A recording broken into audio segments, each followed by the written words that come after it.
We're back from break, but Katie needed a little more time, so we have a substitute in for you. Take it away, Rose. There was. This can come out on this iPad. Watch out, Katie. We may have a replacement in mind. Welcome back. Happy to have you with us this afternoon. Lovely day here in Southwest Louisiana. Always looking to tell you about incredible things to add to your library. Well, what about poetry from a saint? Dana Delabovi is here to tell us all about her translation of the poetry of Saint Teresa of Ávila. She started doing this back in 2019. She's a poet, she's an essayist, and a translator. This was certainly an effort of love and one that I don't think anybody had done before. Dana, welcome to the Katie McGrady Show. Thanks, Katie. It's great to be here. Thanks. Absolutely. So tell us a little bit about the poems of St. Teresa of Ávila. I know the story of Teresa of Ávila. I think a lot of us know the story of her as a saintly woman. I did not realize she was a poet. How did you discover her poetry and decide that you wanted to translate them? Well, I didn't know she had written any poetry either when I found them. I had loved Teresa of Ávila from my college days. I was a philosophy student. And Teresa of Ávila was mentioned very much in passing in a history of philosophy course I took. But of course, we women in philosophy are always looking for women philosophers to read. Right. So at that time, I read her book, Interior Castle. Then fast forward 40 plus years, I retired from my career in advertising. And I wanted to pick up kind of where I left off, studying literature, studying philosophy. And I was hunting around on the internet one day, looking for work in Spanish that I could translate. And I found her poems, all 31 of them. And I was stunned and excited, to say the least. So I started translating. I love it. Now, translation is hard. I remember sitting in a lecture one time in college with somebody who had spent his life translating Dante, and he said something along the lines of every line could be 3 or 4 different versions when you translate it, based on how you're reading it, based on the different words that potentially could be used. Now, he was translating something from Latin into English, and then Italian into English. He was doing all sorts of different versions of it. Is it much the same from Spanish to English? Are there different varieties that you could get from the same lines in Spanish? There are different varieties. And also there are times when whatever is written in the original language just can't be expressed in English as a literal translation. It would be meaningless to English readers. And Teresa also was really famous, both in her prose and her poetry, for writing in a very conversational style. She's extremely modern in her ways of writing. And a lot of her language is a little bit colloquial and a little bit kind of off the cuff. And to put it into English, you have to change it a lot. So what does she write about? I mean, Teresa of Ávila, she wasn't writing love poems to a guy. What was her poetry really tackling?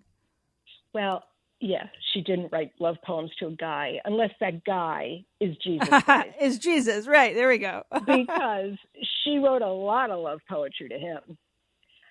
And one of them in particular, your listeners may be aware that one of the most well-known aspects of Teresa of Ávila is that she had a lot of mystical visions. And one of her visions was an angel came to her and stabbed her with his golden spear and sort of pulled her guts out of her body. And she was in, a kind of a painful ecstasy at this. And she wrote a poem about it. So that is sort of a love poem to both the angel and to her creator. She also wrote a lot of poetry because she was a nun and she was the sort of mother of nuns. She was a great reformer of convents and founded 16 in Spain. She wrote a lot of poetry addressed to her nuns. And Jesus is often referred to as the bridegroom there. And so he is beloved. I love that, she thought to herself that in the midst of her writing and her study and her, her theological and philosophical thinking that poetry was the best way to express that deep desire for the Lord. It was, it's like writing a song or writing a poem, right? It's expressing yourself in a much more artistic way. What do you think people are going to be surprised to find when they read these poems from St. Teresa of Avila, which again, are you the first person to have translated them to us or for us into English? I'm actually not, but I am the first woman who is also a poet to translate. Oh, okay. There you go. They've been translated by men before. And originally, the first times they were translated into English, they were done as rhyming poetry because she wrote in rhyme. But I've translated them as free verse, which is obviously a more modern approach to the poetry. Mm-hmm. So what do I think will be the most surprising? The sensation of, did she really say that? Because she is so bold and so ahead of her time. And honestly, her relationship with God is a fearless relationship. She is not at all afraid to challenge, to question, to express a very passionate love. And even in one case, which I feel is maybe her boldest poem, to be in the voice of God herself. Oh, wow. Yeah. I'm really looking forward to reading this. You also provide some commentary in the book. Tell us really quickly, as you were interpreting her writings, what were you able to kind of share with your audience? Yeah, after I translated the poems, it struck me that the poems broke very naturally into four kind of buckets or groups. The first are kind of poems very centered on God the Father. Mm-hmm. And the human soul. And I call that section Many Mansions.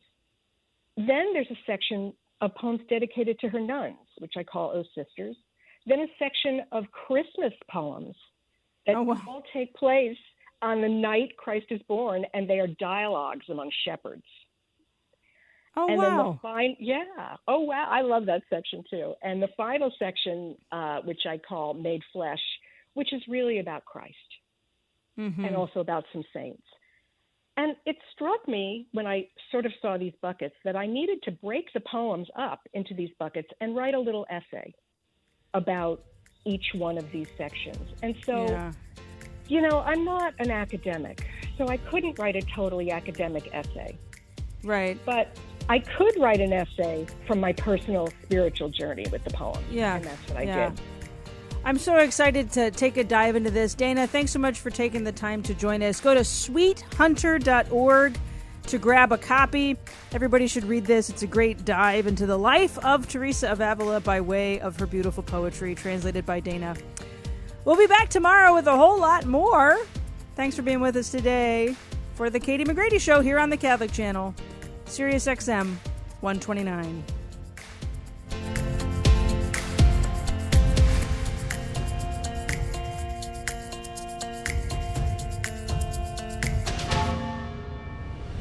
You're listening to the Catholic Channel, Sirius XM 129.